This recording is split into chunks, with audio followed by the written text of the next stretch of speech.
दिखेगा।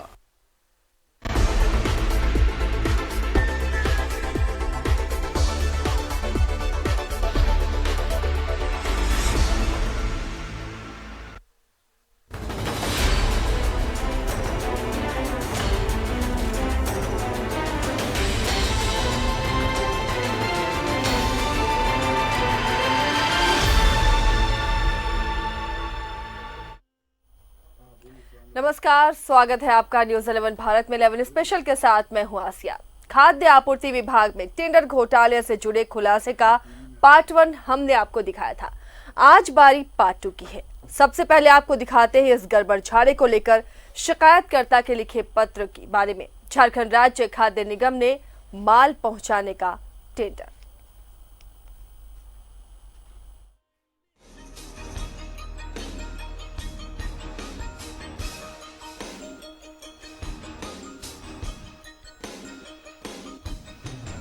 देखिए टेंडर का खेल किस किस तरह से होता था, आपको ग्राफिक्स के जरिए वो समझाने की हम कोशिश कर रहे हैं। किस जिले में किसको टेंडर दिया गया है और किस जिले में किसको टेंडर, ये आप देख सकते हैं। सत्येंद्र सिंह जो बिहार के हैं, गुमला जिले में इन्हें टेंडर दिया गया है और जितने भी टेंडर कमोबेश दिए गए हैं बाकी 20 जिलों में वो सभी रिश्तेदार हैं, यानी एक ही कुनबे को, एक ही परिवार को ये पूरा टेंडर गया है। तो आखिर ये खेल करता कौन था? चाईबासा में दुर्गा शर्मा ये भी भाई हैं, पलामू में अनिल साहू जो साला रिश्ते में लगते हैं, वहीं रांची में अरुण गुप्ता ये बहनोई है, लातेहार में संजय कुमार जो स्टाफ है, गढ़वा में सुरेंद्र कुमार ये भी स्टाफ है और खूंटी में मनीष ये भी स्टाफ है, पाकुड़ में मनोज कुमार, सिमडेगा में मनोज कुमार, चतरा में पवन कुमार, गोड्डा में पवन कुमार। बीडर कम होने के कारण बिड नहीं हुआ। बोकारो, धनबाद, कोडरमा, हजारीबाग ये 4 ऐसे जिले छूटे जहां पर टेंडर नहीं हो पाया, लेकिन बाकी 20 जिलों में जो टेंडर हुए हैं वो एक ही परिवार को गए हैं, एक ही ठेकेदार के अंदर गए हैं और वो ठेकेदार भी जो खुद को बताता है कि पूरे झारखंड को वो हिलाकर रख सकता है, मंत्री के घर की वो जासूसी करता है। तो आप अंदाजा लगा सकते हैं उसका रसूख, उसका पावर और उसकी दबंगई कितनी है।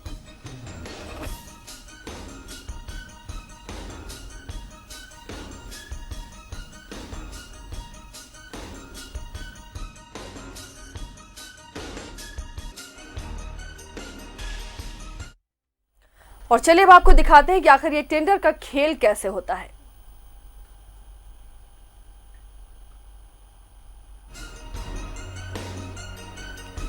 एसएससी के जीएम रामचंद्र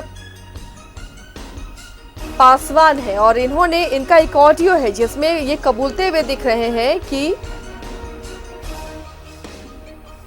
एनईएमएल कंपनी की जरूरत नहीं है। आपको बता दें, अगर आपने पार्ट 1 भी देखा होगा तो ये वही एनईएमएल प्राइवेट लिमिटेड कंपनी है जिसे बीच में रखा गया था टेंडर ऑर्गेनाइज करने के लिए। और जीएम जब खुद कह रहे हैं, ऑडियो उनका है जो हम आपको सुनवाएंगे कि इसकी जरूरत नहीं है। चलिए एक बार आप पहले वो ऑडियो सुन लीजिए तो आपको भी समझने में सहूलियत होगी। बोला सर का फिर कुछ फेरबदल हुआ का सर? फेरबदल अभी नहीं हुआ। अभी बोर्ड पे ये हुआ कि जो 75 रुपए से ऊपर है ना, हाँ, उसको नहीं मान्य होगा। वो उसको हाँ, समझौता हुआ आप कि नीचे आइए तब होगा। कल 75 हम लोग को मिलता ही है ना, अगर 85 कर देंगे, 86 कर देंगे तो लॉस हो जाएगा ना सरकार को। हाँ, तो वही होगा कि नीचे समझौता करिए कि मिनिमम जो अभी का हाईएस्ट रेट है वो होगा जो सबसे है, तो उसके आधार के अंदर आइएगा तो ठीक है, ना तो फिर से होगा। अच्छा, यही हुआ। अच्छा। और जहाँ नहीं हुआ वहाँ होगा। तो मतलब अभी तक ये क्लियर नहीं हुआ है कि समझौता होगा कि टेंडर होगा? नहीं, समझौता पहले होगा। तो से बात करेंगे कि भाई आपको 85 रुपया है, हमको तो 75 मिलता है। हाँ, अगर 65 में 68 में जो मैंने अभी का जो 70 के नीचे वाला जो अभी हाईएस्ट होगा, अगर उस पर सहमति है हाँ, तो ठीक है, नहीं होगा तो फिर से करना पड़ेगा, इतना हमको लॉस हो जाएगा हमको। ये कहते अच्छा। नहीं, वो बता रहे हैं, यही पर डिस्कस हो रहा था। नहीं, एक बात और है सर कि एक ही तो आखिर ये चीज समझ में नहीं आ रहा है कि एक जिला में 0 से 1 किलोमीटर का कहीं 7 रुपया रेट है तो कहीं 60 रुपया रेट है। आखिर वहाँ भी चक्कर ही चलता है, ट्रक ही चलता है, और यहाँ भी ट्रक ही चलता है। तो कहाँ का है ये? हम सर आपको पूरा डिटेल्स दे रहे हैं कि इस तरह का पूरा मेरे पास पेपर है पड़ा हुआ कि एक तो जिला में 0 से 1 किलोमीटर का 7 रुपया रेट है, और वही एक तो जिला में 0 से 1 किलोमीटर का 7 रुपया रेट। हाँ, तो गलत होगा। जैसे जो सही होगा वही होगा, उसमें बात को सामने आती है, यही चीज है, सुधार होगा। और एक चीज है सर, और एक तो बात बता दें कि आखिर पिछले साल किसी जिला की दूरी 50 किलोमीटर था, तो इस बार उस जिला में दूरी 26 किलोमीटर कैसे हो गया सर? क्या रोड घट गया या गोदाम हट गया? वो दिख रहा होगा कौन जिला कौन प्रखंड है उसमें। सर मेरे पास ऑन रिकॉर्ड आया है। नहीं, इस बार भी जो है ना, हम लोग क्या किए, पूरा 2 बार वेरीफाई कराए, डीसी से लिए, तब मान्य हुआ। ऐसे मतलब नहीं है कौन क्या दे रहा है। अब पिछले बार जो हुआ वो अलग इशू है, जो जहाँ तो हम भी नहीं चाह रहे हैं ना सर, हम भी यही चाह रहे हैं कि हमारा पिछले बार जो है बीजेपी का सरकार तो घटला घोटाला खूब किया। नहीं बीजेपी देखिए, वो तो ठीक है, बीजेपी अलमिया तो यही सब रहता है ना, घोटाला चला कौन सरकार रहे। हम बता रहे हैं, लेकिन आज के डेट में हम जब उस पॉइंट को पकड़े हैं तो हम अपना राजस्व को बचाना है ना, मेरा राजस्व को इसलिए तो डिस्कस हुआ, इसलिए तो हुआ कि नहीं हम ऊपर नहीं जाएंगे, जहाँ कमी है उसको फिर से सॉल्यूशन करेंगे। हमको सीमा के अंदर आपको भी लाभ देना है, अपना भी हमको बचाना है।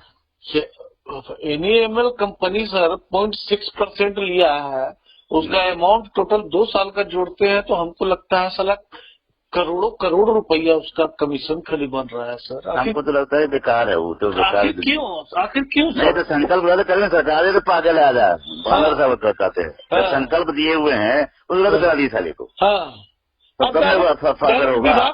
विभाग के पास क्या चीज नहीं है। नहीं तो कराता तो विभाग ने वो संकल्प सरकार से करा दिया, उसको रद्द करा दे, नहीं क्या जरूरत है। 0.6% तो ये राइटिंग में ले रहा है, बाकी कितना उस सेटिंग में लिया होगा उसका तो सर वर्णन ही नहीं है सर। हाँ, वो साला मरेगा ऐसे तो हफ्ते रहता है सीढ़ी करने में, हफ्ता आधा घंटा तो बैठता है।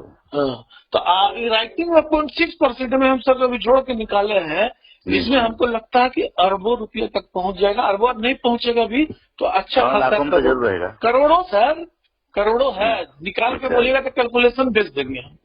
ठीक, दूसरा करिए ना तो दिखाना पड़ेगा। हाँ, हम करके देते हैं तो मंत्री दिखाना है कि इसको क्यों रखे हुए, या तो उससे भी आप लोग का शेयर होता है क्या? हाँ, एकदम कहने का होगा, कोई कहेगा निष्पक्षपात से कि भाई इतना पैसा सबको देते क्यों है? आखिर उसका दायित्व क्या है टेंडर का? वो तो हम निगम में कर देता, निगम में कर देता। झूठो सला उतना पैसा सरकारी के यहाँ अगर वैसा देता हमारे यहाँ आ जाता, नहीं होता।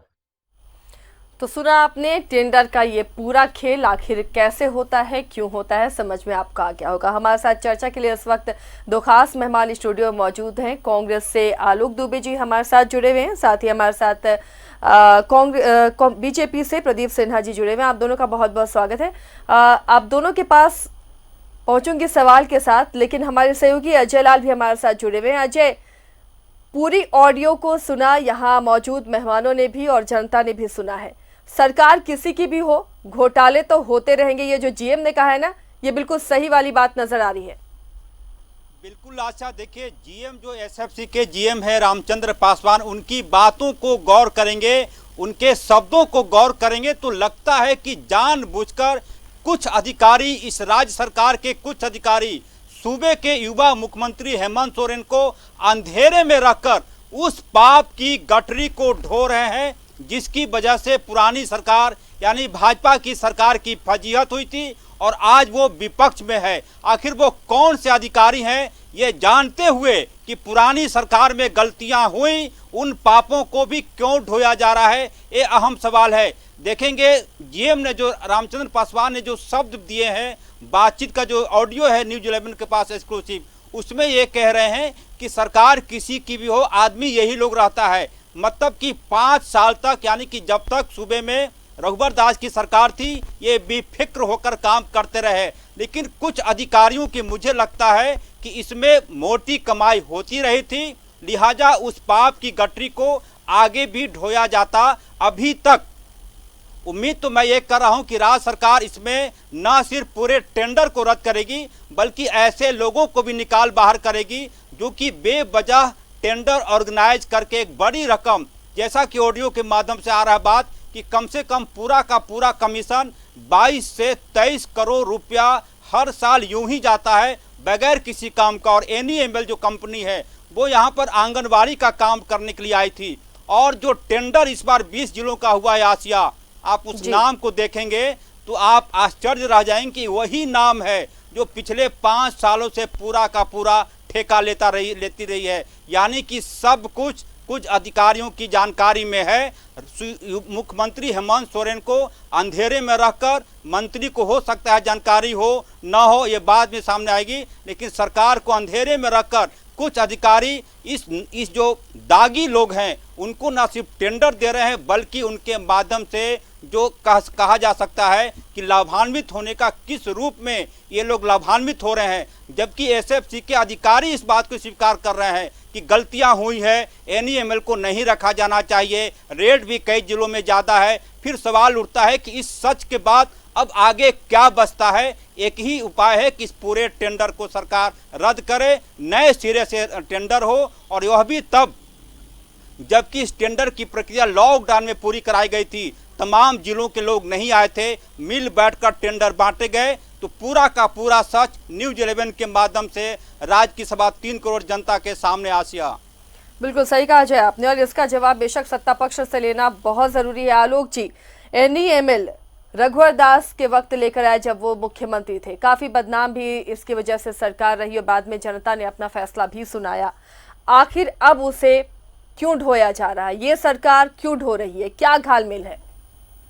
देखिए, NEML कंपनी या खाद्य आपूर्ति विभाग, ये यकीनन पिछले 5 सालों में जो स्थिति थी इस विभाग की किसी से छुपी हुई नहीं है। मुझे याद है कि इसी विभाग की वजह से जब माननीय मंत्री और आलोक जी, यहाँ पर माफ कीजिएगा, आपको रोकना चाहूंगी। इसी से जुड़ी हुई एक बड़ी खबर इस वक्त मिल रही है। खाद्य आपूर्ति विभाग के सचिव अरुण सिंह ने इस मामले में संज्ञान लिया है और पूरे मामले की जांच कराई जाएगी, दोषी अधिकारियों पर भी कार्रवाई होगी, ये अरुण सिंह ने कहा है। पूरे मामले पर विभाग की नजर है, जो भी अधिकारी दोषी हैं वो बख्शे नहीं जाएंगे। चलिए, खबर चल ही रही थी और इस पर असर भी हुआ है।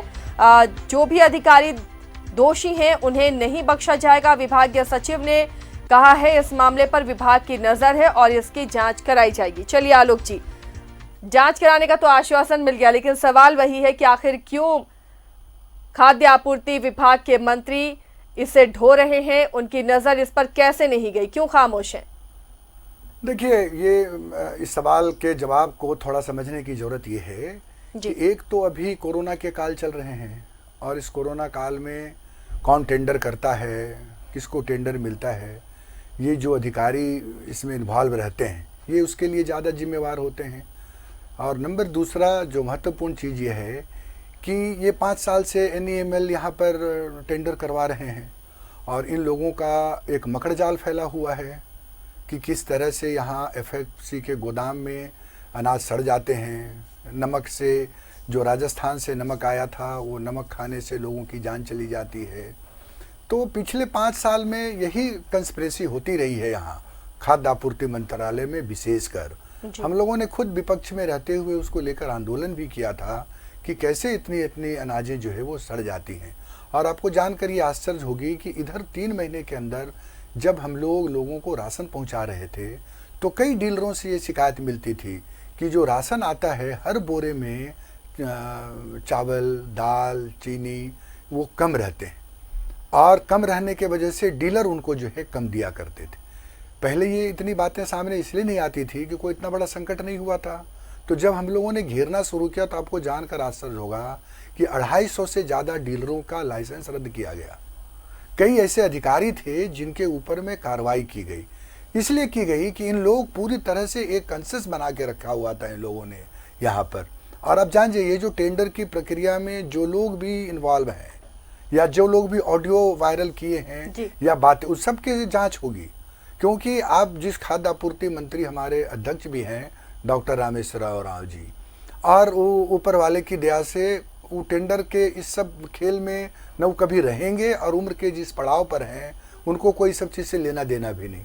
जब ये समाचार इसमें आया टेंडर था, आखिर कैसे होने दिया गया आलोक जी? नहीं, मंत्री इसमें थोड़ी टेंडर में इन्वॉल्व रहते हैं। नई आसिया जी, सरकार आई, मुख्यमंत्री आसिया ने कहा जी, मंत्री सारे थोड़ी, टेंडर, अरे मंत्री थोड़ी टेंडर करता है, विभाग का तो विभाग मुखिया करते। है ना। तो अभी संज्ञान में आया है, अभी आपने आपके सामने ने बताया अरुण सिंह जी ने कि हम इसको संज्ञान में ले रहे हैं। आप पिछले 5 साल में आप याद कीजिए, किसी मीडिया हाउस की हिम्मत नहीं होती थी कि ये सवाल कर दे कि भ्रष्टाचार के आरोप लगे हैं कंबल घोटाला में पानीग्रही को। FIR दर्ज हुआ था पानीग्रही के ऊपर में, कहाँ छुपा के रखा है आज तक रघुवर दास जी ने लोगों के सामने? ये गाल में होगा। ये खाद्य आपूर्ति मंत्रालय में कौन लोग टेंडर में मोटी रकम खा करके गुजरात और महाराष्ट्र भेजे हैं, वो सब धीरे धीरे पर्दाफाश होगा, वो सामने आएगा कि कौन इसमें किस तरह से दलाली खाते हैं, कौन है वो एजेंट, ये सारे लोग सामने आएंगे। NEML कंपनी को लेकर सवाल उठ रहे हैं। उस वक्त मुख्यमंत्री रघुवर दास थे, उन्होंने इस कंपनी को आखिर मीडिएटर के रूप में क्यों रखा? सीधे विभाग इसका टेंडर क्यों नहीं निकाला था? एक दूसरी कंपनी को लाकर ज्यादा पैसे सरकार क्यों बर्बाद कर रही थी? जैसे आपने चर्चा की शुरुआत की, तो आलोक दुबे जी का जो वक्तव्य है उसका सार ये है कि पिछले 5 वर्षों में रघुवर सरकार के कार्यकाल में, तो मैं समझता हूँ कि ठीक है, उनके कार्यकाल में क्या कुछ हुआ, अगर कहीं लगता है आपको कि गड़बड़ी है, अभी आप सरकार में हैं, तो आप इस जिम्मेदारी से नहीं भाग सकते। और उनका ये कहना कि टेंडर कोई और करता है, मंत्री की इसमें कोई जिम्मेदारी नहीं, उम्र के इस पड़ाव पर हैं, तो ये मैं समझता हूँ कहीं लीपापोती प्रयास किया जा रहा है, साथ साथ उनको सेफगार्ड करने की कोशिश की जा रही है। आखिर विभाग का मंत्री इस दायित्व से कैसे बच सकता है कि उसके नाक के नीचे अगर कुछ गड़बड़ी हो रही है, कोई उपलब्धि हो तो मंत्री का श्रेय, और कुछ अगर अनुपलब्धि है, कोई घोटाला हो रहा हो, तो मंत्री इससे पाक साफ बरी हो जाए। एक आखिर विरोधाभास कैसे हो सकता है? बोलिए आप। देखिए, आपने जो सवाल किया इनसे, वो जवाब दिए नहीं। मैं कह रहा हूं कि अभी आपके सामने आया, अरुण सिंह जी ने, सेक्रेटरी ने कहा, अभी आपके सामने कहा ना, तुरंत कहा, देर नहीं लगी है। आप 5 साल में एक विधायक का बता दीजिए इनका जिसमें भ्रष्टाचार के आरोप लगे और इन्होंने जांच करवाया हो। एक आरोप बता दीजिए। हमारे यहां तो बोला गया, सचिव ने कहा, जबकि कोई टेंडर में गड़बड़ियां नहीं हुई है। आप जिस व्यक्ति की ऑडियो की बात कर रहे हैं, सुन लीजिए, वो ऑडियो में बुलाकर टेंडर दिया गया है। जिस ऑडियो की बात आप कर रही हैं, सभी जिले के कहाँ टेंडर डालने वाले शामिल थे? जिस ऑडियो की बात आप कर रहे हैं, वो ऑडियो का व्यक्ति का आवाज परसों यहाँ डिबेट में वो था, वो आदमी डिबेट में बैठा हुआ था, और वो आदमी की छटपटाहट इसलिए है कि उसको टेंडर नहीं मिल रहा है। वो जो उसका जो पूरा हिसाब किताब था लगा हुआ, ये जो भी लोग हैं, लेकिन जिन्होंने राशन के पहुंचाने में जिनको टेंडर मिला, आलोक जी, ये सब तो एक ही परिवार के लोगों को टेंडर मिल गया। आप बोलिए तो मैं सबके नाम बता दे रही हूँ। नहीं, आप बिल्कुल सही कह रहे हैं, नाम बताने का जरूरत नहीं है। आप एक ही परिवार, जो साला है, भाई है, स्टाफ है। अजय जी भी कुछ बोलना चाह रहे हैं। अजय जी, जिस व्यक्ति के बारे में आलोक जी बोले हैं कि वो व्यक्ति टेंडर लेने में कहीं शामिल नहीं था, हर जगह शामिल है। न्यूज़ 11 आलोक जी, व्यक्ति शामिल हुआ था। ऑपरेशन है, आप करिए, कोई दिक्कत नहीं, मुझे कोई आपत्ति नहीं है, एकदम सामने आनी चाहिए।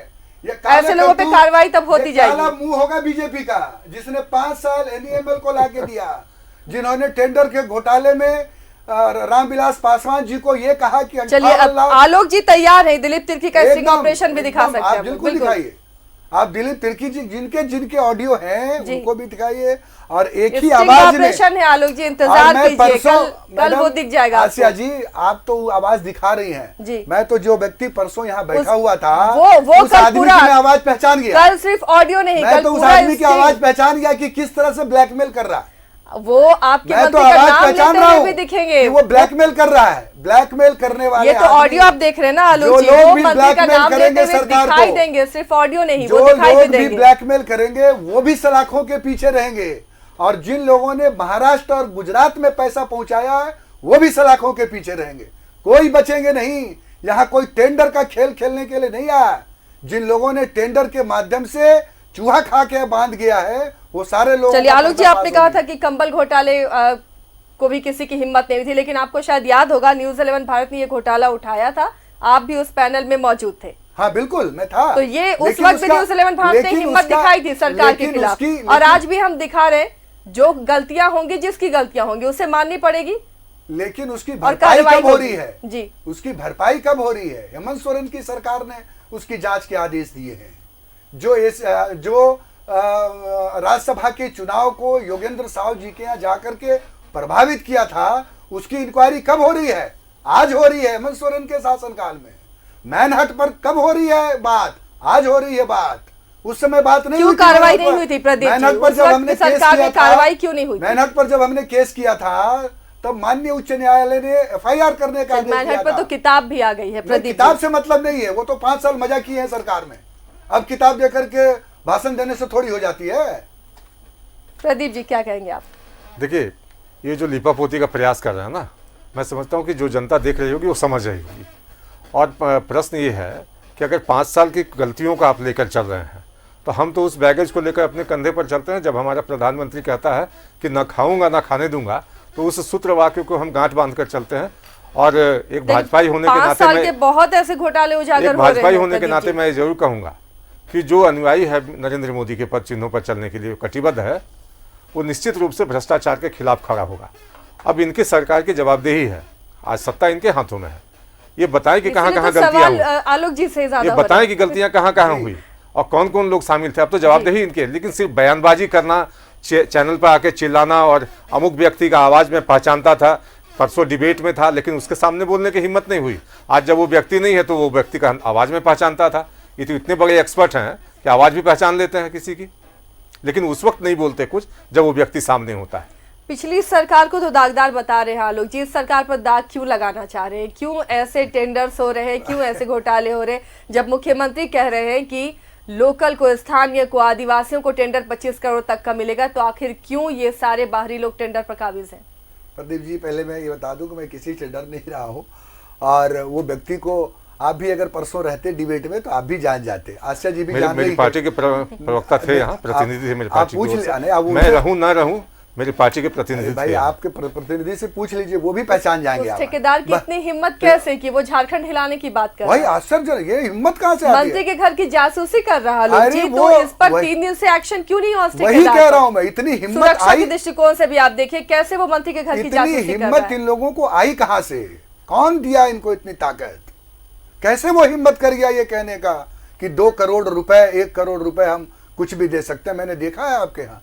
इसलिए हिम्मत होती है कि जब देश का प्रधानमंत्री ये कहता है कि मैं न खाऊंगा और न खाने दूंगा, और जब खा करके इतने तगड़े हो जाते हैं कि कान पकड़ के जनता बोलती है चलो बाहर। बाहर कर दिया। क्यों बाहर कर दिया?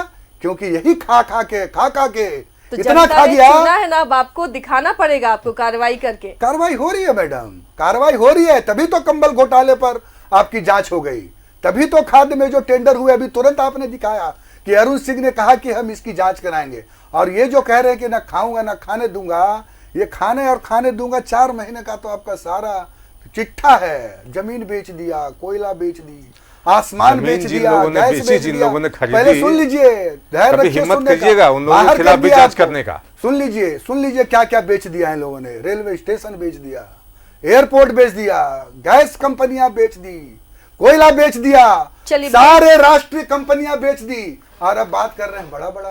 ट्रंप को बुला करके विदेश से कोरोना फैला दिया। मार्च महीने में सरकार पलटने का कुछ भी अनर्गल कुछ भी अप्रैल में थाली बजाए, मई महीना में मुद्दे से भटक जा रहे हैं। अनर्गल कुछ भी बोलना है, मुद्दे पर नहीं बोलेंगे। मुद्दे से हम भटक रहे हैं। न खाऊंगा न खाने दूंगा, खाया भी से भटक रहे हैं लेकर देश को लेकर। अजय जी कुछ कहना चाहते हो, उस वक्त बीच में उन्हें रोकना पड़ा था। अजय जी बोलिए आप। आलोक जी सम्मानित व्यक्ति हैं, सम्मानित नेता है, लेकिन आज तक उन्होंने जो व्यक्ति मंत्री के आवास की निगरानी की बात कह रहा है, उसका एक और काला चिट्ठा हमारे पास है 2 पन्ने का। कैसे वो व्यक्ति के खिलाफ अभी भी सीबीआई जांच हो रही है।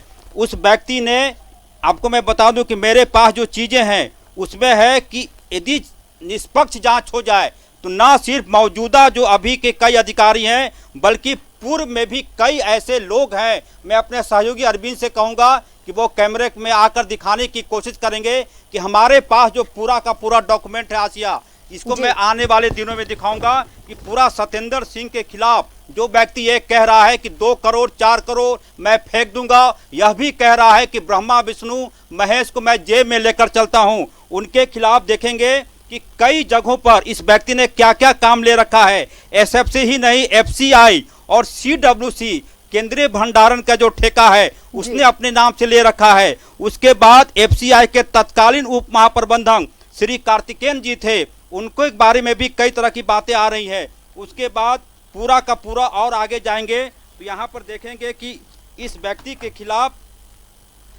1.5 माह के भीतर उन्होंने परिवहन का जो जितना 6 माह में संभव नहीं था, 1.5 माह में उस व्यक्ति ने 40 करोड़ रुपए का भाड़ा दिया था विभाग को, वो भी पास हो गया। ये अभी की बात नहीं है, पिछली सरकार की बात है। सवाल ये होता है कि आलोक जी को आगे आकर ये कहना चाहिए कि वो व्यक्ति कौन है, अब तक पहचान क्यों नहीं हुई। 72 घंटे से ज्यादा हो गए, लगातार न्यूज 11 इस खबर पे बना हुआ है कि वो कौन सा शख्स है जो ये कह रहा है कि ब्रह्मा विष्णु महेश को मैं जेब में लेकर चलता हूँ। अजय जी इस पर जवाब ले लेते हैं, आलोक जी से जवाब ले लेते हैं जी। पूछना चाहता हूँ सिर्फ अजय जी, वो जो व्यक्ति अभी ऑडियो में बात सुन रहे थे, आप उस व्यक्ति को पहचानते हैं? बिल्कुल पहचानते हैं। और यह भी जानकारी सुनिए आलोक जी, पहचानते, मैं भी पहचानता हूं। आलोक जी नंबर 1 आलोक जी मेरी बात का जवाब देता हूं। आलोक जी 1 मिनट, ये वही व्यक्ति है जिसने प्रेस कॉन्फ्रेंस करके इस घोटाले को उजागर करने की कोशिश की थी और आप लोगों ने पार्टी से निकाल दिया था। अरे नहीं अजय जी, सुनिए, इसलिए किया था कि उनको टेंडर नहीं मिला, वहां वो धंधा करते हैं, कारोबार, तभी उनको इतना जानकारी है। नंबर 1।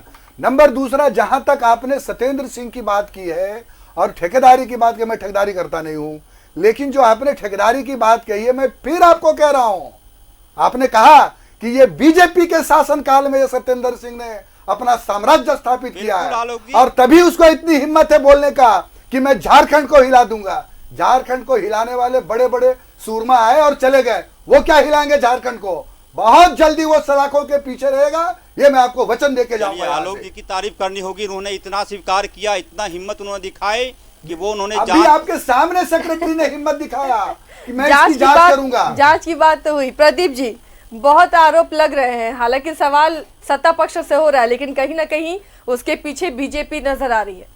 देखिए, मैं एक चीज़ कहूँगा कि अभी आप हाल के दिनों में देख रहे होंगे बिजली विभाग के खिलाफ कांग्रेसी आंदोलन कर रहे हैं। विभाग मुख्यमंत्री के अधीन है और जिस घोटाले की आप चर्चा कर रहे हैं उस विभाग का मंत्री कौन है? रामेश्वर उरांव, प्रदेश अध्यक्ष बीजेपी, और वो कहता है कि मैं मंत्री के आवास की निगरानी करूंगा। कभी कांग्रेस पार्टी ने इस व्यक्ति के खिलाफ आवाज तक उठाने की जहमत नहीं उठाई। क्यों?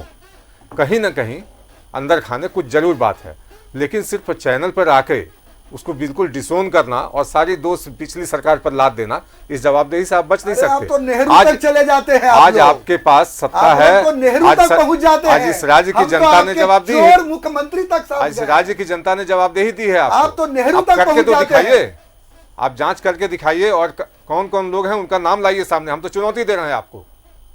अरे आप क्या चुनौती दीजिएगा? मैं चुनौती दे रहा हूँ, पूरा झारखंड को लूट लिया और नाम 19 सामने। साल में। सिर्फ बोलने से तो नहीं होगा ना, खसोट के रख सिर्फ मौखिक बोलेंगे तो नहीं होगा। आ रहे हैं, सिर्फ मौखिक बोलिएगा तो कोई भी नहीं मानेगा। चिंता मत करिए, आप प्रमाण लेके आइए, आप प्रमाण लेके आइए। जो सवाल है आलोक जी, प्रदीप जी का जो सवाल है वही मेरा भी सवाल है। लोकसभा चुनाव का प्रमाण लेके आइए। घोटाला आ गया है, मैनहट का घोटाला, आप ही के मंत्री ने आसिया जी, मैं क्या गलत बोल रहा हूँ? मैनहट का घोटाला मौखिक बोलने से कुछ नहीं होगा, आप प्रमाण लेके आइए। आलोक जी, आरोप लगाया है। यही सवाल मेरा भी है। अब करके दिखाइए, सरकार में आप है, सत्ता पक्ष में आप है, अब कार्रवाई करके दिखाइए। जो जितने घोटाले हुए हैं बेनकाब करिए उन तमाम घोटालेबाजों को। आसिया जी, मैं आपको फिर यहाँ पर आपके बातों से डिनाई करता हूँ। 5 साल में एक घोटाले का, एक भ्रष्टाचार के FIR की उदाहरण दीजिए आप। हमारे यहाँ अगर सुनिए, सुन लीजिए मेरी पूरी बात। हमारे यहाँ अगर गोपाल तिवारी के ऊपर आरोप लगे, न्यूज 11 के द्वारा लाया गया आरोप का, तो हमने तुरंत जो है वो जांच कमेटी बनाई, तुरंत बनाया, 1 मिनट का देरी नहीं करा। 6 साल में भारत की सरकार प्रधानमंत्री जी के नेतृत्व में कितने नेताओं के ऊपर में FIR लगे, आरोप लगे, मर्डर के, महिलाओं के उत्पीड़न के। अब इस सरकार से तो हम उम्मीद करें ना आलोक FIR नहीं किया। इस सरकार से तो उम्मीद कर सकते हैं कि अब FIR होंगे और कार्रवाई होगी। बिल्कुल FIR हुए हैं, हो रहे FIR, जेल जाएंगे ये लोग, तैयारी करें। चलिए, यही हमारा भी मकसद है कि जो घोटालेबाज है, भ्रष्टाचारी है, शुरू कर दें, तैयारी जाने का शुरू कर दें। 10 मिनट के समय देंगे अगर आप। वक्त नहीं प्रदीप जी, बहुत छोटे से में आप अपनी आज भ्रष्टाचार पर कार्रवाई को लेकर पीठ ठोक रहे हैं जी। हेमंत सोरेन जब पिछली बार मुख्यमंत्री थे तो बालू घोटाला इस राज्य में हुआ था, उस पर भी कार्रवाई करके दिखाएं। इस बात की भी चुनौती देता हूं। अरे आप क्यों नहीं किए 5 साल में? नहीं, आप तो रोज पेपर आप लेके बहुत घूमते भूले हुए थे। हैं। रोज आप- प्रेस कॉन्फ्रेंस नहीं, करते थे। हम अपनी विफलताओं को हैं? स्वीकार करते हैं। रोज आपको प्रेस चुनौती कॉन्फ्रेंस देता हूं, आप करते करके थे। दिखाइए। इतना जमीन खरीद लिया, इतना डिग्री खरीद लिया, डिग्री घोटाला कर दिया। ठीक है, बताओ। नहीं, बताइए, एक आपने सांसद अगर जो सही है, हरिदास वो डिग्री घोटाला कर दिया। CNT एक्ट का उल्लंघन झूठ नहीं में किया था, आप बताइए कि शपथ हमने दिया नहीं किया। राज्यसभा में। आरोप प्रत्यारोप बहुत ज्यादा होंगे और बहुत अगर आप निकालेंगे राज्यसभा तो में घोटालों की लंबी आसिया लिस्ट जी, निकल जाएगी। राज्यसभा में सर्टिफिकेट झूठा। देखिए बेईमानों की टोली, देखिए बेईमान। चलिए अब सर्टिफिकेट झूठा। सत्ता पक्ष में आप हैं आलोक जी, अब उम्मीद है जब आप ही के जमीन हाथ पकड़ा में तो है। बोला मेरा नहीं है, मेरा पत्नी का है। चलिए। देखिए बेईमानों की राज। चलिए अब इस मुद्दे पर फिलहाल हम यहीं पर रुकेंगे, एक छोटे से ब्रेक के लिए रुकते हैं। आप दोनों हमारे साथ जुड़े रहेंगे और उसके बाद ब्रेक के बाद आपको हम दिखाएंगे सबसे बड़ा स्क्रैप घोटाला।